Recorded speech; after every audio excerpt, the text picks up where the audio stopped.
10वीं क्लास के बच्चे ध्यान दें, हम पढ़ रहे हैं chapter number 4 from the diary of Anne Frank. पढ़ते पढ़ते हम इस जगह पर आ गए हैं जिसमें एनी फ्रैंक ये कहती है कि अब मैं आपको पहले अपनी लाइफ के बारे में थोड़ा बहुत बताऊंगी। My father the most adorable father I have ever seen. मेरे पिताजी जो दुनिया के सबसे प्रशंसनीय फादर हैं, जितने फादरों को मैंने अब तक देखा है। Did not marry my mother, मेरी माँ से शादी नहीं की जब तक कि नहीं। ही वॉज 36 साल की थी, 36 साल के थे।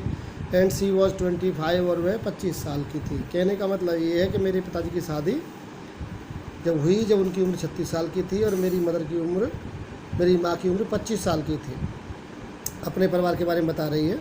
My sister Margot was born in Frankfurt in Germany 1926।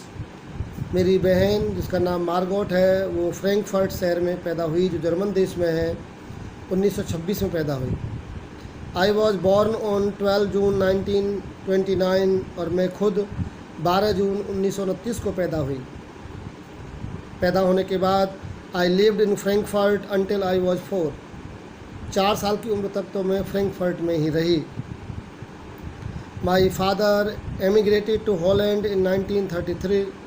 1933 में मेरे पिताजी की चेंज हो गई जगह, एमिग्रेट कर गए, स्थानांतरित हो गए, एक स्थान से दूसरे स्थान पर जाना। हॉलैंड चले गए 1933 में। My mother Edith Hollander Frank, मेरी माँ जिसका नाम एडिथ हॉलैंडर फ्रैंक है, went with him to Holland in September. मेरी माँ भी उनके साथ चली गई सितंबर में। While Margot and I were sent to Aachen to stay with our grand mother. जबकि मेरी बहन मार्गरेट को और मुझे एचेन नामक शहर में भेज दिया गया ताकि हम अपनी दादी के साथ रह सकें। मार्गोट वेंट टू हॉलैंड इन दिसंबर। उसके बाद पेरेंट्स के पास मार्गोट भी चली गई दिसंबर में। एंड आई फॉलोड इन फरवरी, और मैं फरवरी में गई उसके पीछे पीछे। When I was plunked down on the table as a birthday present for Margot, और मुझे वहाँ पर डाल दिया गया मार्गोट के बर्थडे प्रेजेंट पर। कहने का मतलब जिस दिन मार्गोट का जन्मदिन था उस दिन मुझे ले जाया गया फरवरी में हॉलैंड। इस प्रकार से पूरी फैमिली हॉलैंड में पहुँच गई। I started right away at the Montessori nursery school. मैंने शुरुआत की अपनी पढ़ाई की माउंटेसरी नर्सरी स्कूल में और हॉलैंड में। I stayed there until I was 6 साल की उम्र तक मैं नर्सरी स्कूल में ही रही। At which time I started in the first form. उसके बाद मैं पहली क्लास में आई।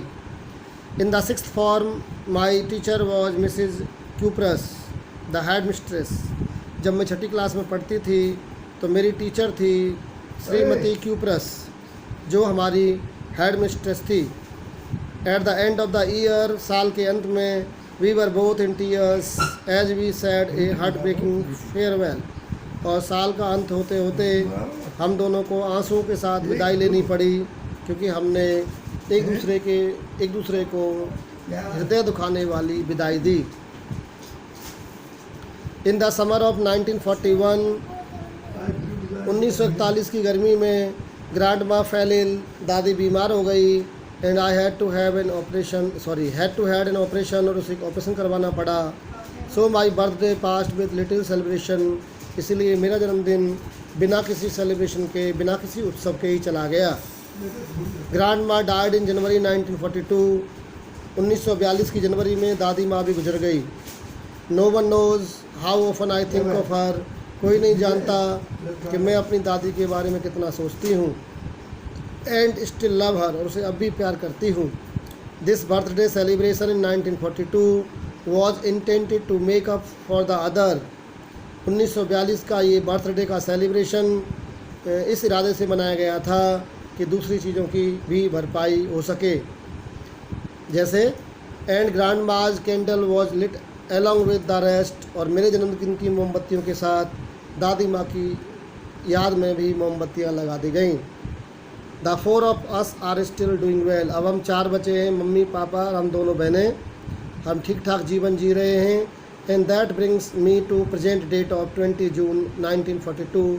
और आज वही डेट है 20 जून 1942 and the solemn dedication of my diary, और यही मेरी अपनी डायरी के प्रति समर्पित गहन भावनाएं हैं। इस प्रकार से शनिवार 20 जून 1942 को एनी फ्रैंक डायरी लिखना शुरू करती है, लिखती है डियरेस्ट किटी। डायरी में अपना संबोधन करती है, जैसे हम पत्र लिखते हैं उसी प्रकार से डियरेस्ट किटी नाम से संबोधन करती है डायरी का, और उसके बाद अपनी कहानी बतानी शुरू करती है डायरी के माध्यम से। आज यहीं तक, कल डायरी का लिखना शुरू हो जाएगा। डायरी में उसने क्या क्या लिखा है वो सब बताऊंगा कल आपको।